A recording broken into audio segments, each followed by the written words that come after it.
دوسری بھلائی، کسی کے ساتھ خیر خواہی کرنا، کسی سے بھلائی کرنا، یہ اسلام کا شیوا ہے. یعنی اسلام کی ایک شاعر میں سے ہے، ایک مسلمان ہو اور مسلمان کسی کو یعنی اپنے دشمن کو بھی تکلیف میں دیکھے اور ان کے ساتھ اچھا برتاؤ نہ کرے، مسلمان نہیں ہو سکتا.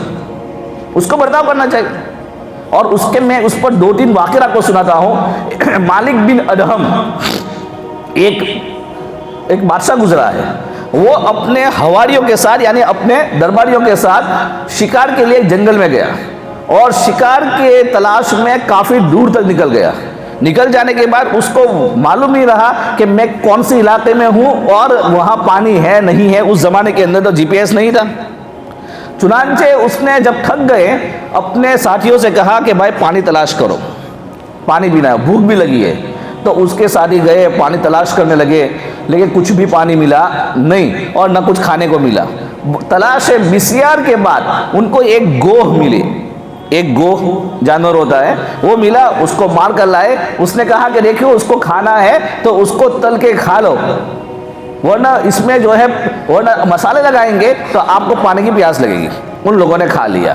تو ایک دن تو ایک وقت گزر گیا. دوسرا وقت آیا، کہا کہ ابھی بھی پانی نہیں ملا، نہ راستہ مل رہا ہے. تو ہوا یہ کہ بھائی اس نے واپس یہ لوگ شکار کے لیے نکلے. ایک سانپ کو دیکھا، مرتا کیا نہ کرتا، چلو سانپ ہے مار ڈالیں گے، اس کو کھا لیں گے. تو وہ سانپ مالک کے خیمے میں گھس گیا. اندر گھس جانے کا مالک نے دیکھا کہ میرے آدمی دوڑ رہے ہیں مارنے کے لیے، اس کو کھانے کے لیے کھانے والے ہیں. اس نے کہا اس کو چھوڑ دو، یہ ہماری پناہ میں آ گیا، جانے دو. وہ چلا گیا. کتابوں میں لکھا ہے کہ اس کے بعد مالک اپنے ساتھیوں سے کہا کہ دیکھو ہم راستہ بھٹک گئے ہیں، ہو سکتا ہے کہ ہمارے یہاں موت ہو جائے، نہ راستہ معلوم ہے نہ ہمارے پاس کھانا ہے نہ پینا ہے. اچانک کان میں ایک آواز پڑتی ہے کہ یا قوم لا ماء لکم ابدا، کہ یہ قوم یہاں پانی کا کوئی نام و نشان نہیں ہے، نہ یہاں کھانی ہے. حتی تحصل عطایا، کہ یاد رکھے تمہاری سواریاں یہاں تھک جائے گی، مر جائے گی، لیکن پانی نہیں ملے گا. پھر کان میں آواز آتی ہے کہ اگر تم کو پانی چاہیے تو آپ اپنے داہنی طرف چلنا شروع کریں، وہاں ایک بہترین چشمہ ہے، آپ بھی پی لیجئے اور اپنے سواری کو بھی پلا دیجئے. چنانچہ وہ لوگ داہنی طرف چلنے لگے اور وہاں انہوں نے ایک چشمہ پہاڑ کے اندر دیکھا. دیکھنے کے بعد پانی بہت میٹھا تھا اور بہت لذیذ تھا اور بیماریوں کو دور کرنے والا تھا. پانی پیا، سب کچھ ہوا، سواریاں مشکل سے بن لیے. اور وہ جو کہنے والا تھا اس نے راستہ بتا دیا کہ ادھر سے اس طرف نکل جاؤ، آپ کو راستہ مل جائے گا. سب کچھ ہو جانے کے بعد جب وہ چلنے لگے تو ایک آواز آتی ہے کہ یا مالک، کہ اے مالک، انی جزاک اللہ، کہ میری طرف سے اللہ تم کو بہترین بدلہ دے. آج میرے اور آپ کے درمیان الفراق بینی و بینک، کہ میرے اور آپ کے درمیان یہ فراق ہے، اب میں بھی جا رہا ہوں، تو بھی جا رہا ہے. تو مالک نے کہا کہ تو کون ہے؟ کہا جس سانپ کو آپ نے چھوڑا وہ سانپ میں تھا، میں جین تھا، اور تو نے میرے ساتھ بھلائی کی، میں نے تیرے ساتھ بھلائی کی، اب ہمارا راستہ الگ الگ ہے. علماء فرماتے ہیں کہ جانوروں کے ساتھ بھلائی کرنے سے، ان کے ساتھ بھلائی کرنے سے بھی اور دوسری مخلوق کے ساتھ بھلائی کرنے سے اللہ تعالیٰ راستے کھولتے ہیں. اسی طرح ایک اور واقعہ لکھا ہوا ہے کہ ایک آدمی اس نے ایک گائے کے سامنے اس کے بچڑے کو ذبح کر دیا. ہمارے اسلام میں حکم یہ ہے کہ ایک جانور کو دوسرے جانور کے سامنے ذبح نہ کیا جائے. اس نے اس کے ہی بچڑے کو اس کے سامنے ذبح کر دیا. آیا اللہ کو غصہ، اللہ نے اس کے ہاتھ کو شل کر دیا. اب وہ شل والے ہاتھ کے ساتھ گھومتا تھا. اچانک ایک دن ایک جگہ بیٹھا ہوا تھا درخت کے نیچے، تو گھونسلے میں سے وہ پرندوں کا بچہ نیچے گر گیا. اس نے وہ پرندے کا بچہ بھی اب کیسے پہنچے گا، اور ماں باپ بھی دیکھ رہے ہیں کہ اب اس کو کیسے لائیں گے. اس نے رحم دلی کی، بچے کو اٹھا کر اوپر رکھا. اللہ نے اس کے مفلوج ہاتھ کو صحیح کر دیا. اللہ نے اس کے مفلوج ہاتھ کو صحیح کر دیا. پرندوں کے ساتھ، دوسری مخلوق کے ساتھ بھلائی کی، اللہ نے اس کا صلہ عطا فرمایا. کہنے کا مقصد یہ ہے کہ ایک دلوں میں اور ہماری باتوں میں نرمی ہو، اور نمبر 2 ہم سے جتنا ہو سکے لوگوں کے ساتھ بھلائی کرے، بھلائی کا معاملہ کرے، تو اللہ تعالیٰ جو ہے ہمارے ساتھ بھی بھلائی کرتے ہیں اور ہمارے معاملات بھی صحیح کرتے ہیں. آج ہمارے جو آپس میں ہماری سوسائٹی میں ہر دوسرا تیسرا شخص کے ساتھ آپ بات کریں گے، اپنی اپنی پریشانیاں جو سناتا ہے، اس کی وجہ یہی ہے کہ آج ہمارے اندر جو اسلام کی صفات ہے وہ صفات نہیں رہی. وہ صفات ہمارے اندر سے نکل گئی. ہر امیر اپنے مامور کو غلام سمجھتا ہے, ہر اوپر والا نیچے والے کو غلام سمجھتا ہے, ہر ایک شوہر اپنی بیوی کو غلام سمجھتا ہے, ہر باپ اپنے بیٹے کو جس طرح اس کی تربیت کرنے کا حق ہے ویسے تربیت نہیں کر رہا ہے. تو نتیجہ یہ ہوتا ہے کہ باپ جو ہے, کتنی مرتبہ باپ اپنے بیٹے کو ایسی زبان استعمال کرتا ہے کسی کام کا نہیں ہے اور یہ معلوم نہیں کیوں پیدا ہوا وغیرہ وغیرہ. جو الفاظ ہوتے ہیں یہی چیز ان کی زندگی کو بگاڑنے والے بنتے ہیں, یہی چیز ان کے لیے جو ہے وہ گھر سے نکل جاتے ہیں اور دوسرے راستے پر چلے جاتے ہیں. بہت سارے ایسی ہمارے سامنے جو ہے کارگزاریاں ہیں کہ ماں باپ کے جملوں کی وجہ سے انہوں نے اپنی زندگی چھوڑ دی. ایک لیٹسٹ میں آپ کو ایک واقعہ سنا رہا ہوں, فیملی ابھی ہے. ہسبینڈ نے اپنی بیوی کو تانا دیا 2 سال پہلے. تانا کیا دیا کہ تو میرے گھر میں غریب آئی تھی. یہاں کا ہسبینڈ دوسرے علاقے شادی کر کے لایا, 3 بچے ہو گئے. اب بیوی تو گھر میں رہے گی, مینجمنٹ کرے گی, اور بہترین ماں وہ ہے جو اپنے بچوں کی بہترین تربیت کرے. اللہ نے بیوی کو باہر کا مشین نہیں بنایا, اللہ نے بیوی کو ایک بہترین ماں بنایا ہے. اور جس زمانے میں مائیں بہترین تھی تو اس زمانے کے اولاد کو دیکھیے, بات سمجھ میں آ رہی ہے. لیکن اب ہماری مائیں ناچنے والی, گانے والی, ریلز بنانے والی پیدا ہو گئی, تو ان کی اولاد دیکھ لیجئے.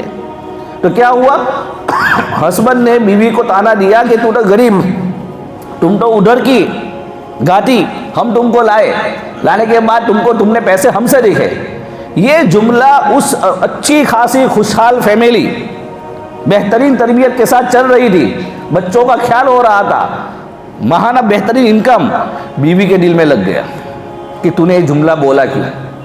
ہسبینڈ یہاں سے واپس دوسری کنٹری میں گیا, بیوی نے ادھر ایک فارم اپلائی کیا کہ اللہ نے مجھے خوبصورتی دی ہے تو میں کیوں نہ فیشن شو میں جاؤں اور فیشن شو میں جا کر مس ورلڈ یا مس انڈیا بن کے پیسے کماؤں.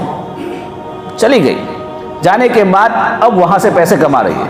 ہسبینڈ فون کر کے مجھے کہتا ہے کیا بیوی کو اپنے ہسبینڈ کی اجازت کے بغیر ایسا فیشن شو کرنا جائز ہے؟ ہسبینڈ مسئلہ پوچھ رہا ہے. ہسبینڈ کو نہیں معلوم کہ تمہارے ہی جملے کی وجہ سے اس نے باہر قدم رکھا ہے. تم نے کہا کہ تم لوگ غریب تھے, تم نے پیسے ہم سے دیکھے, تو اس نے ابھی کر دکھایا کہ پیسے کمانا کوئی بڑی بات نہیں ہے, ہم بھی اگر اپنا حسن نچھاور کریں گے پیسے ہمارے قدموں میں آئیں گے.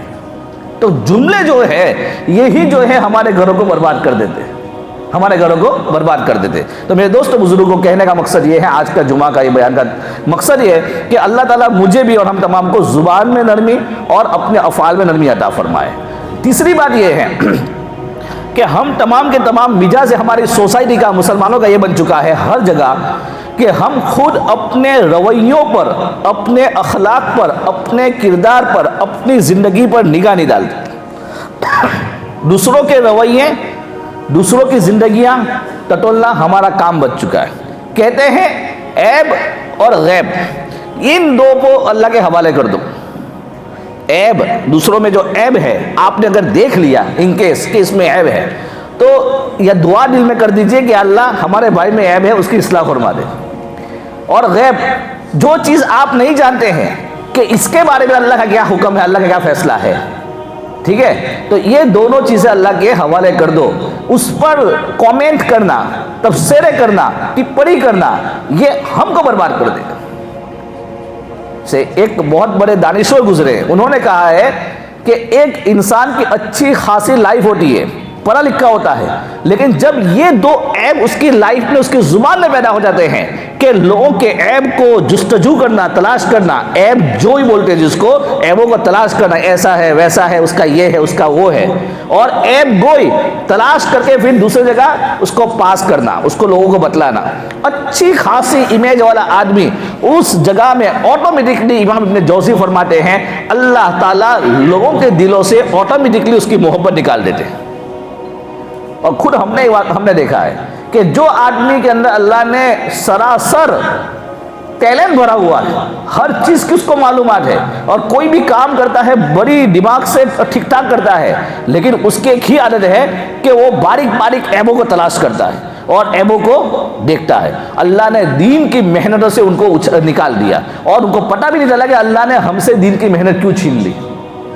اللہ نے اچھا خاصا کام کر رہے تھے اور دین کی محنت سے مراد صرف چلا چار میں نہیں، اخلاق کے اعتبار سے، تنظیم کے اعتبار سے اور کسی کی مدد کرنے کے اعتبار سے اللہ نے اچھا خاصا نام دیا تھا، لیکن یہ دو عیب کی وجہ سے اللہ نے ان کو ایسا نکالا کہ ان کو خود کو پتہ نہیں چلا کہ آج میں گھر میں بیٹھا ہوا ہوں، کوئی مجھ سے بات کرنا نہیں چاہتا، اللہ نے لوگوں کے دلوں سے اس کی محبت کو چھین لیا۔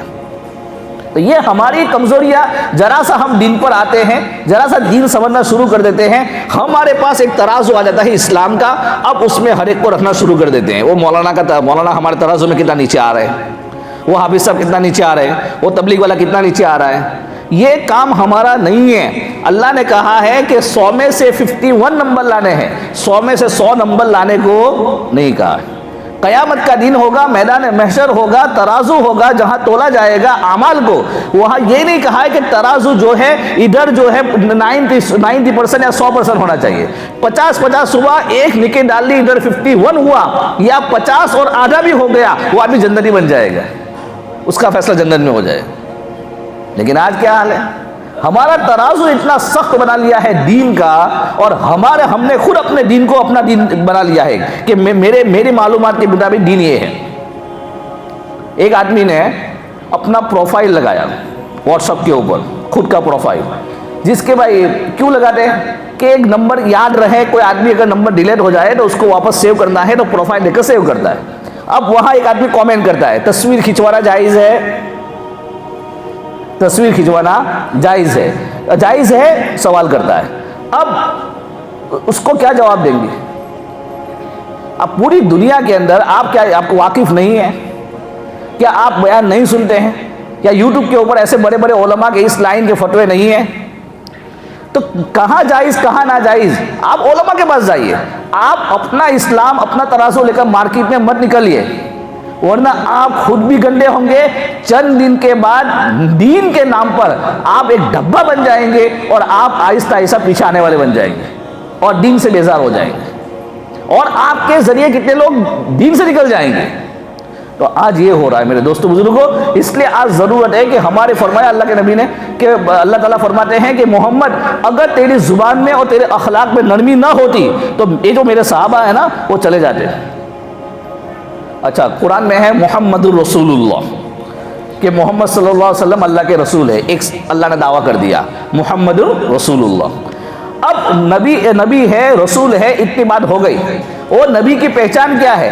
تو نبی کے بارے میں نے فرمایا کہ وہ اخلاق کے اعتبار سے نرم ہے، لیکن ان کے ساتھ والے کیسے ہیں؟ تو فرمایا والذین معہ اشداء علی الکفار رحماء بینہم، کہ وہ جو ان کے ساتھ ہے صحابہ جن کو ہم صحابی کہتے ہیں، فرمایا کہ وہ کفار کے اوپر بڑے سخت ہیں اور وہ جو آپس میں بڑے نرم ہیں۔ یعنی ایک نبی کا اللہ نے دعویٰ کیا کہ محمد رسول ہے، رسول ہونے کی علامت اللہ تعالیٰ وہ اور کچھ بھی ذکر فرما سکتا تھا کہ رسول ہے اس وجہ سے اس وجہ سے اس وجہ سے، بات سمجھ میں آ رہی ہے؟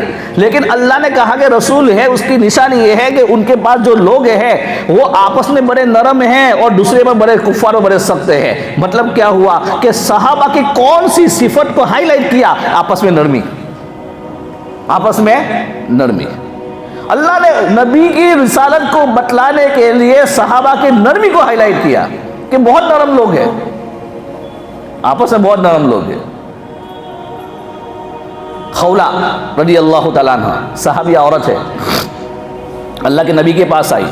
ہمارے اسلام میں جیسے 1 طلاق 2 طلاق 3 طلاق ہوتی ہے، 3 طلاق کے بعد بھی ان کیس آپشن ہوتا ہے، کہیں اور شادی ہو گئی پلاننگ کے ساتھ نہیں، وداؤٹ پلاننگ کہیں شادی ہو گئی اور وہاں سے بھی طلاق ہو گئی تو واپس پہلے مرد کے پاس جا سکتی ہے۔ جو مارکیٹ میں چل رہا ہے ود پلاننگ وہ حرام ہے، وہ نہیں ہے۔ اس کے اوپر اور ایک چیز ہے زہار اسلام میں، کہ کوئی آدمی یوں کہے کہ اپنی بیوی کو کہ تو میری ماں کی پیٹھ کی طرح ہے، تو وہ بیوی اس کے اوپر حرام ہو جائے گی اور اس کی جائز ہونے کی کوئی شکل نہیں ہے۔ یہ اسلام میں تھا۔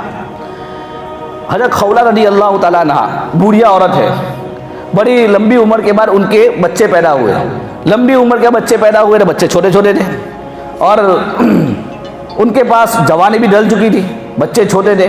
ان کے ہسبینڈ نے یہ جملہ بول دیا، یہ اللہ کے نبی کے پاس آئی، اللہ کے نبی سے کہا کہ میرے ہسبینڈ نے مجھے کہا کہ تو میری ماں کی پیٹھ کی طرح ہے، تو میں تو گئی، اب کیا؟ اللہ کے نبی نے کہا حرمتی علی کہ تو اس پر حرام ہو گئی، اب کوئی گنجائش نہیں۔ اللہ کے نبی بیٹھے ہوئے تھے، ماں عائشہ کنگھی کر رہی تھی اللہ کے نبی کے بالوں میں، اللہ کے نبی نے کہا حرمتی علی، اس نے کہا کہ اللہ کے نبی کوئی تو شکل، کہا حرمتی علی، اللہ کے نبی کوئی تو شکل، کہا حرمتی علی، 3 مرتبہ کہنے کا کہا کہ ٹھیک ہے آپ نے کہا حرمتی علی، اللہ کے اوپر میں شکایت کر سکتی ہوں؟ تو اس نے ہاتھ وہیں بیٹھے بیٹھے اٹھائے، اللہ سے کہا کہ اللہ میرے چھوٹے چھوٹے بچے، عربی جملے ہیں، عربی اشعار ہے، کہا کہ اللہ میرے چھوٹے چھوٹے جملے ہیں، میری جوانی ڈل چکی ہے اور ان کا جو باپ ہے وہ بھی بڑی عمر میں پہنچ چکا ہے، غلطی ہو گئی ہے، یا اللہ کوئی تو راستہ نکال لے، شریعت میں نہیں، تو محمد کی زبان سے کوئی راستہ نکال دے۔ تو اللہ نے 28 پارے کی آیت نازل فرمائی، قد سمع اللہ قول التی تجادلک فی زوجہا وتشتکی الیہا واللہ یسمع تحاورکما ان اللہ سمیع بصیر، پوری آیت ان کے بعد نازل فرمائی اور ان کے لیے راستہ نکال دیا کہ صحابہ اکرام یہ اللہ کے نزدیک ان کی بڑی ویلیو ہے، ان کی بڑی صفاتیں ہیں، ان کے کئی صحابہ کے بارے میں اللہ تعالیٰ نے آیت نازل فرمائی، اللہ تعالیٰ نے آیت نازل فرمائی، لیکن ان کی مین صفت کو جب ذکر کرنا چاہا تو اللہ نے ان کی مین صفت کو ہائی لائٹ کیا، وہ ہے کہ آپس میں نرمی، اور آج ہمارے اندر وہ نرمی ختم ہو چکی۔ ہم میں سے کوئی بڑا بنتا ہے، ہاتھ کے نیچے 2-4 آدمی کام کرنے والے بن جاتے ہیں، سختی کرنا شروع کر دیتے ہیں۔ تو صحابہ اکرام سے جو دنیا میں دین پھیلا اس کی مین وجہ نرمی، حضرت معاویہ رضی اللہ تعالیٰ عنہ حکومت ہے اور بازو کے ایک کنٹری ہے جس کو ابھی روم اور اٹلی بولتے ہیں، اس کنٹری کے ساتھ ایگریمنٹ ہوا کہ ہم اتنے سال تک کوئی لڑائی نہیں لڑیں گے، ہماری بارڈر یا آپ کی بارڈر رہے گی۔ ایگریمنٹ ختم ہونے کے بعد پھر آپس میں جنگ ہوگی۔ ہوا یہ کہ ایگریمنٹ آج مغرب میں ختم ہو رہا ہے، حضرت معاویہ رضی اللہ تعالیٰ عنہ نے اپنی فوج کو حکم دیا کہ شام کو حملہ کر دو، چنانچہ مسلمان فوج نے جیسے ہی مغرب کے وقت ایگریمنٹ ختم ہو رہا تھا کچھ کیا، ان کو تیاری کا کوئی موقع نہیں دیا اور حملہ کر دیا اور کئی شہر اپنے کنٹرول میں کر لیے۔ کر لینے کے بعد پھر وہاں پہنچے تو لوگوں نے اپنے جو پادری تھے ان سے شکایت کی کہ مسلمانوں نے ایسا کیا، تو یہ جو ہے مسلمان سپہ سالار ان کو کہا کہ یہ غلط ہے، اور یہ خط لکھ کر حضرت معاویہ رضی اللہ تعالیٰ عنہ کے دربار میں بھیج دیا۔ بھیجنے کے بعد حضرت معاویہ نے کہا کہ ان میں سے قاضی متعین کیا جائے اور اس کے بارے میں تحقیق کی جائے اور فیصلہ کیا جائے۔ ایک آدمی کو بلایا جو دکھنے کے اعتبار سے بڑا کوئی جلیل القدر انسان نہیں محسوس ہو رہا تھا، لیکن ایک نرم انسان تھا۔ بلانے کے بعد ان کے سامنے معاملہ رکھا، کہا کہ یہ غلط ہے، اسلامی اعتبار سے جائز نہیں ہے۔ مسلمان پوری فوج کو باہر لایا گیا اور کہا کہ جب تک ہم تیاری نہ کر لے اور ہم تیار نہ ہو جائے حملہ مت کرنا۔ اثر کیا ہوا؟ اثر یہ ہوا کہ جو مسلمان فوج وہاں گئی تھی، جو واپس فتح کر لیے تھے کئی شہر، واپس آ گئے۔ آنے کے بعد مسلمانوں کے یہ نرمی کو دیکھ کر انہوں نے تمام نے اسلام قبول کر لیا کہ یہ ہماری چیزیں تھی۔ تو میرے دوست بزرگوں، آج کے بیان کا یہی مقصد ہے کہ اللہ تعالیٰ مجھے بھی اور ہم تمام کو آپس میں ایک دوسرے کے ساتھ نرمی، ایک دوسرے کے ساتھ بلائی اور خیر خواہی کرنے کی توفیق عطا فرمائے۔ اللہ تعالیٰ ہم کو عمل کی توفیق نصیب فرمائے۔ وآخر دعوانا الحمدللہ۔